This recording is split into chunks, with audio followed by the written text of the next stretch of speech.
Hello again guys, it's Dark Death here, and I'm bringing you another video here of a video that I've already done, but it's been slightly re-edited, as last time I wasn't too happy with what I produced. But anyway, here is my own Man of Steel 2 script. Of course, I started this script about 2013 in November-ish. It's about the time I started writing it.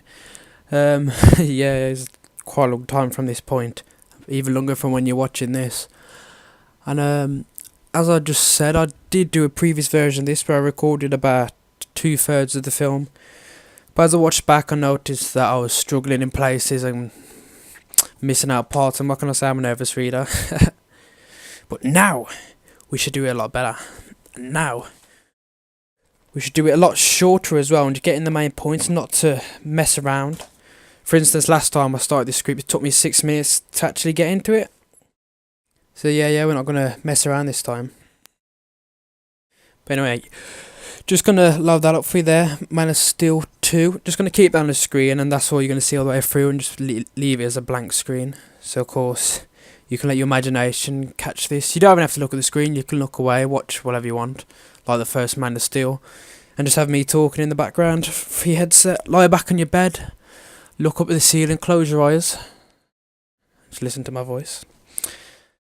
It's not the most soothing voice, I'll be honest, but anyway, let's start off. I started the script in November 2013 when I saw a fellow YouTuber called BanditIncorporated. He did a script, and I noticed that mine was fairly similar in some places. How, for instance, he had 2 fight scenes with 2 of the characters, which I'm going to get into. So I thought to myself, if he can do a big massive script, then so can I. Not, of course, trying to be competition with him, as the guy's a legend. He's got 10,000 subs at the moment, hopefully you can get him more. But, as I'm saying, I'm not in competition with him. Good alongside of him. Hopefully become good friends, never know. Hopefully you see this as well, check him out. I'll leave a link to his script in the underneath in the description. But anyway, let's start off. Of course, when I started this script, I thought, what a better time to put Batman into it, because, if I'm honest, it's going to be so hard after the Christian Bale's amazing go as Batman. It's going to be so hard to just get used to the change. I mean, obviously that is a different universe, so of course there's going to be someone else new as Batman. But of course I wanted to put Batman in the film because it's going to be the easy way of doing it, because you can't introduce him as his own film. It's just... Let's be fair, it's not going to happen. You could do it with any one. You could do it with Wonder Woman, Flash, Cyborg, Martian Manhunter, which I'd love to see as a film. But absolutely fantastic. The guy is OP. And also Aquaman. Yeah, he deserves a film. Seems he's got a spear that can basically stab through Superman.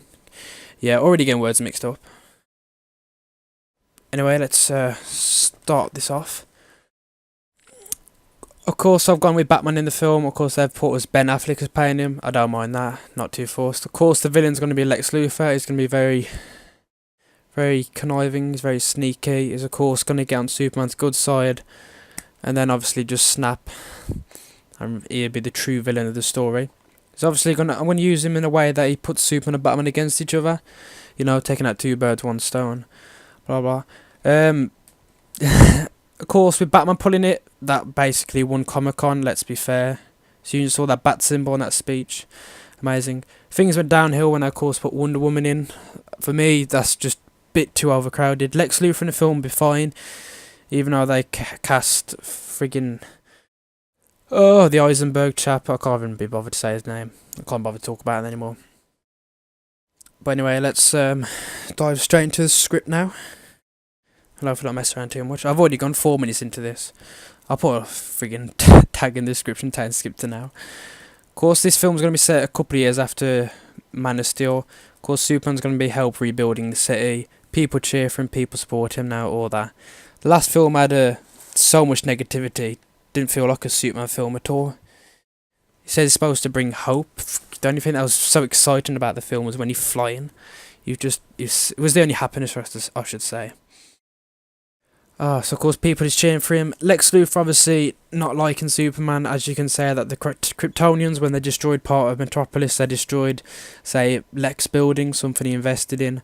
Of course, his dad is also in the story. I've decided to put Lionel in from Smallville, as of course it is root Lex's anger and pushes him towards Superman. Of course, his dad, as I said, Lionel, he loves Superman, he sees him as something amazing, but he never saw Lex as anything good, which of course annoyed Lex, as he's got daddy issues. Lots and lots of daddy issues. Well, of course, as the film starts, we're going to have Superman fighting Zod. Of course, it's going to start as a flashback to when they're fighting. On the floor, we're going to see Bruce Wayne running around, pulling people out of the way of falling debris, all kinds of little saves, something like that. Of course, you have Alfred contacting him saying, "Should I send the suit, sir?" He will, of course, reply with, "No, I will fail another time." Of course, as he's got no chance taking on these two god creatures that are fighting. As, of course, he's just a man, but the most dangerous man alive. Not the cleverest, as Lex is the cleverest, but he's the most dangerous. Of course, we then see Bruce waking up from the dream that it was, in the dark Batcave, with bats all over the ceiling. Alfred comes along saying, of course, was Batman out last night? Yeah. I can't pronounce that, let me start that again. Was Batman out late last night, sir? Bruce replies with saying, yes, he was. Alfred is a bit concerned how he's referring to himself in third person, saying it sounds a bit insane. Bruce replies with, I've met insane Alfred and I'm not that, obviously hinting towards a Joker, as of course he's a big massive DC universe to explore. And I cannot wait, as I am Team DC, not Marvel. I might get some haters for that, but sorry, I am. Of course, Bruce walks over to his computer, pulls up files and pictures about Superman, saying how he's really concerned. Alfred, of course, is there joking around, saying, really, you're getting a bit concerned, you're getting obsessed, and Bruce is there saying, I'm being cautious.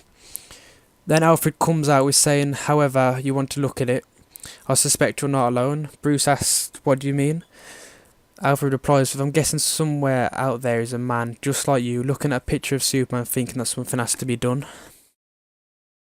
Bruce then chucked a piece of paper on the table with Superman on it, there smiling on it, and at that point he switched to Lex Luthor going mad how about Superman destroyed half the city, and of course Lex invested so much money into it. Millions lost, all down the drain, and they praise him like he's something special, which is what Lex says. At that point, Lex's father walks in, Lionel, which of course is going to fuel his anger. The guards say to him, your father's here. Lex replies with terrific, being sarcastic obviously. Lionel coming in saying, hi son, how are you? Of course he doesn't really mean that. As you find out over the course of the story, Lionel only cares about himself, and so does Lex. And Lex cares about beating him and beating everyone because Lex of course thinks he's a gift to the world. But we all know he isn't, he just cares about his public view. Of course Lionel says, how you doing son? As I've said, Lex replies with, have you seen the news? How do you think I'm doing?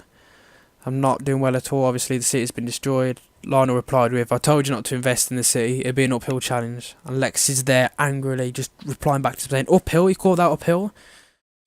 Which of course, no one ever suspected that an alien race would come and destroy your city that you invested in. Yep, don't branch out, really look forward. Lionel then replied to him saying, oh Lex, you always look for the harder challenge as you think it makes you look stronger, which is actually taken from Smallville, I'll be honest. Brainiac says that to Lex. Can't remember what episode it is, point it out if you know it. Lex of course hated Superman for the money he lost, but however I'm not going to put Lex as the commercial and retail type which has been done so many times throughout the film, so poorly done, how he only hates Superman because he cares about retail and owning land. Now, that can be a part of his hatred. The main thing is how he just solely hates him. Not because he takes up land or destroys parts of his business, whatever, which caused me by accident, he just solely hates him. And of course he hates him even more due to the fact that his father saw him as something special, and when he looked at Lex he didn't see Lex as anything like that at all. Lex of course replied with, Dad, if you're finished you can let yourself out. Of course Lionel was saying there's always a mess out of something like this, which Lionel just laughed and walked out. The scene then changes back to Bruce in the Batcave. Of course he's going to flick to and fro between the Bruce and Lex, trying to build a bit of character development for them, as we don't need to, as of course they're the new characters.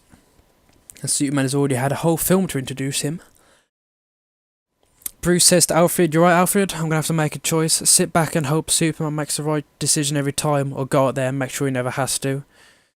Yeah, just a side comment. I really love that line. Oh, I really do. I don't know why I just do. Of course, Alfred replies saying, "What's your decision, Master Bruce?" Bruce clicks a button and a bat suit comes out of the ground. Sort of like you see in The Dark Knight. And it comes out of the ground, it's unclearly seen from the back. And of course we don't want to show off the suit just yet. You want to tease the audience a bit and show it probably about a third of the way through. Alfred replies with saying, "Showing off a bit there, Master Bruce?" Of course, Alfred, being the man he is, he's serious, but he's got that little bit of humour to him. He's a funny guy. Alfred says to him, "So what's tonight, Master Bruce? Bank being robbed, hostage takeover?" Because of course he's going out in the suit. Bruce then scouts to him saying, sorry about that. Bruce then says to him, "It's a scouting mission." He goes, "I need to find a weakness for Kal-El." Alfred then notices that he's becoming very concerned and he's heading down a road where it can lead to such danger. We're going after this god that no one really knows about yet. Alfred says to him, "A weakness implies that you're going to use him against him, Master Bruce." Bruce replies to him saying, "No, but you can never be too careful." Bruce then turns his head and looks through TV and sees Lois Lane going into a restaurant. He says to Alfred, "Cancel the plans, I'm going to go out." Alfred replies to him saying, "Old flame, sir?" Bruce then says, "You could say that." At this point I've decided to have Bruce Wayne and Lois Lane. Why do so many names rhyme in this universe? And so much alliteration, it's just mad. Very creative. But anyway, Bruce Wayne, Lois Lane, of course I'm going to have them know each other, so that way they can introduce so many characters in. It's better than them just meeting by chance on the street or in the middle of like a hostage takeover.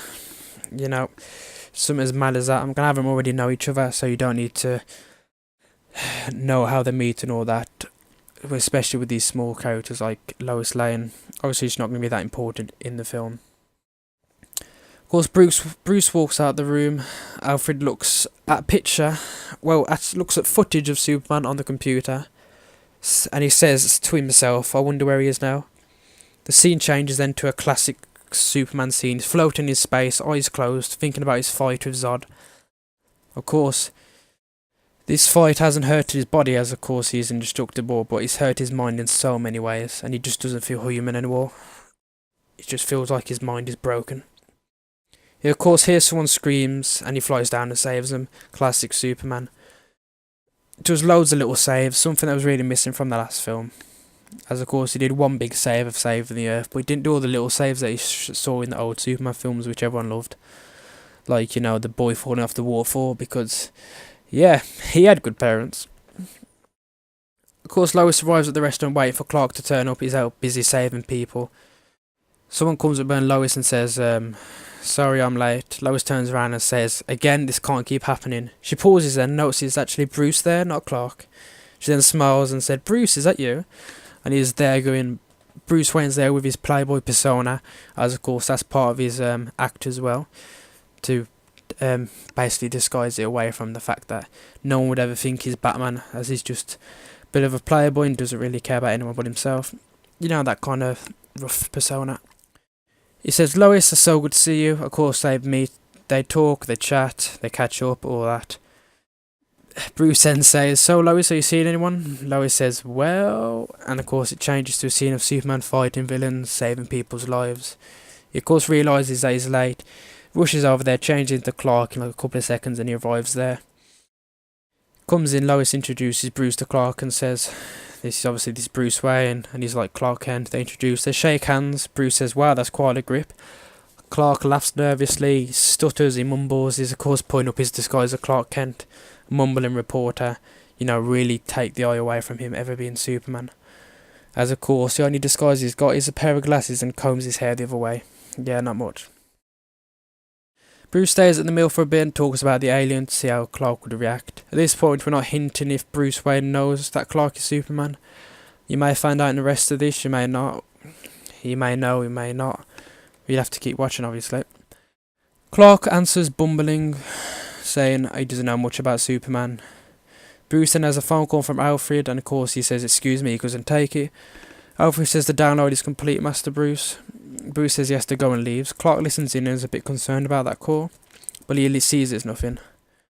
Lois takes Clark out to the balcony and tells him that he can't save everyone. He's been trying too hard. She feels a bit left out. A bit of the classic Lois and Clark relationship there. Clark says how they needed more time. He could have been another way. He could have stopped Zod. He just really didn't have the time. He didn't know what to do. He said there was no prison in the world that could have held Zod. It was the only thing he could have done. And it's eating him up inside. Of course, Lois was there for him. They, of course, stayed, finished their meal, went back home, went to sleep. As of course at this point they lived in an apartment together in the city.